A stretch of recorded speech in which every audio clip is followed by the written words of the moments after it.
आंबा बागायतदारांची थट्टा थांबवा. 15 मे रोजी वर्षावर धडक मोर्चा. माजी खासदार राजू शेट्टी.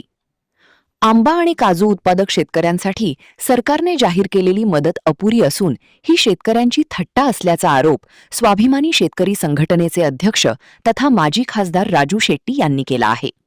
रत्नागिरीत आयोजित पत्रकार परिषदेत बोलताना त्यांनी 15 मे रोजी मुंबईतील मुख्यमंत्र्यांच्या वर्षा निवासस्थानावर धडक मोर्चाचा इशारा दिला. राजू शेट्टी म्हणाले, सरकारने आंबा आणि काजू पिकासाठी प्रति हेक्टर 22,000 रुपयांची मदत जाहीर केली असली तरी प्रत्यक्षात एका कलमामागे अवघी 220 रुपयांची मदत मिळत आहे. ही मदत म्हणजे आंबा बागायतदारांची थट्टाच असल्याची टीका त्यांनी केली. 15 मे रोजी दुपारी 3:30 वाजता मुंबईतील गिरगाव चौपाटी येथून मुख्यमंत्र्यांच्या वर्षा बंगल्याकडे मोर्चा काढण्यात येणार असल्याची माहिती त्यांनी दिली. सिंधुदुर्ग, रत्नागिरी, रायगड, ठाणे आणि पालघर जिल्ह्यातील आंबा बागायतदार, व्यापारी आणि शेतकरी मोठ्या संख्येने या मोर्चात सहभागी होणार असल्याचे त्यांनी सांगितले. यावेळी आंबा कॅनिंग उद्योगांनाही त्यांनी इशारा दिला. कॅनिंगसाठी लागणाऱ्या आंब्याचे दर मुद्दाम पाडले जात असून शेतकऱ्यांना वेठीस धरले जात असल्याचा आरोप करत परिस्थिती अशीच राहिली तर कॅनिंगसाठी जाणारा आंबा रोखून धरू असा इशाराही त्यांनी दिला. या मोर्चाला काँग्रेस, शिवसेना, उद्धव बाळासाहेब ठाकरे पक्ष, मनसे आणि शेकाप यांनीही पाठिंबा दर्शवल्याचा दावा शेट्टी यांनी केला. सरकारने या आंदोलनाकडे गांभीर्याने पाहिले नाही तर मोठे परिणाम भोगावे लागतील असा इशाराही त्यांनी दिला. दरम्यान पश्चिम बंगालच्या राजकारणावर भाष्य करताना ममता बॅनर्जी यांच्याविषयी बोलताना केंद्र सरकार राज्यांशी इंग्रजी राजवटीप्रमाणे वागत असल्याची टीकाही त्यांनी केली.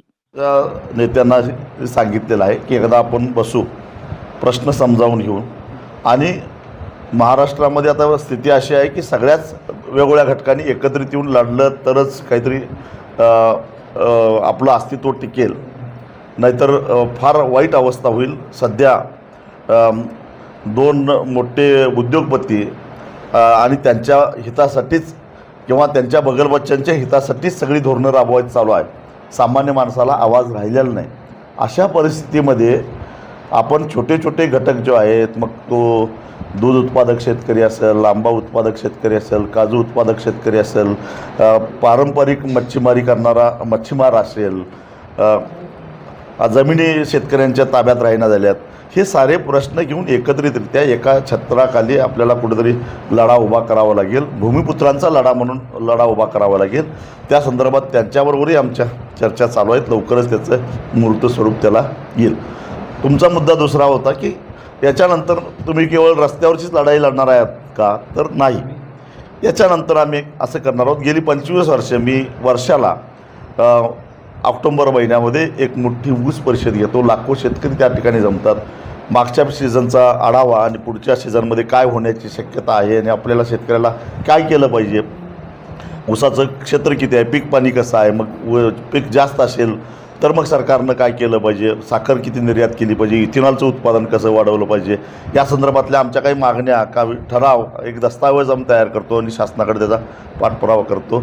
शेतकऱ्याला नेमका अंदाज येतो सगळ्या परिस्थितीचा. त्याच धर्तीवर सीझन संपल्यानंतर एक आंबा परिषद घेऊन, काजू परिषद घेऊन एकूण बाहेरून आज काजूच्या बाबतीत बोलायचं तर बाहेरचा आफ्रिकेतला आलेला जो काजू आहे तो इथल्या कोकणच्या शेतकऱ्यावर फार मोठा त्याचा बाजारपेठेवर परिणाम करायला लागला आहे.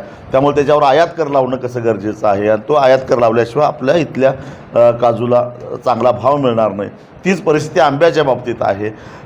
नेमकं वातावरणामध्ये बदल झाला, ठीक आहे, ते आता आपल्या हातात नाही, पण तो बदल सुसह्य ठरण्यासाठी मग आपल्या कलमावर आपल्याला काय करावं लागेल, त्याला काही वेगळ्या प्रकारचं खत द्यावं लागेल का, त्याची काही वेगळी निगा राखावी लागेल का, की जेणेकरून त्याच्यामध्ये रेजिस्टन्स निर्माण होईल वातावरणातल्या बदलाचा आणि ते कलम आपलं सक्षम होईल. या संदर्भातलं आणि कुठल्या प्रकारचं औषध किती वापरावं, किती प्रमाण वापरावं. माझ्या हेही एक निरीक्षणात आलेलं आहे की यावर्षी मधमाशांची संख्या अत्यंत कमी होते. मग ते मधमाशा काय कमी होत आहेत ते त्याचाही मुळाशी केलं पाहिजे. त्याचा अभ्यास शेतकऱ्यांनी केला पाहिजे. काही कृषी तज्ज्ञांशी चर्चा केली पाहिजे. दुसरी गोष्ट माझ्या हेही लक्षात आलं की फळधारणा झालेला असताना पुरुष जातीचे मेल फुलांची संख्या जास्त होते, मोर होता आणि फिमेल कमी होता आणि त्याच्यामुळे फळधारणा कमी झाली. ह्या ज्या गोष्टी आहेत ह्या तांत्रिक गोष्टीचा वेळप्रसंगी AIचा सुद्धा आपल्याला वापर करता येईल का म्हणून काही सॉफ्टवेअर तज्ज्ञांशी सुद्धा आमच्या चर्चा चालू आहेत आणि जेणेकरून ही आपली जी बाजारपेठ आहे ह्या बाजारपेठेवर जी आपल्या कोकणच्या आंब्याची पकड आहे ती पकड आहे तशीच राहिली पाहिजे ह्यासाठी आम्ही प्रयत्न करणार आहोत. अर्थात हे आंदोलन संपल्यानंतर मग शांततेच्या काळातलं जून जुलै हां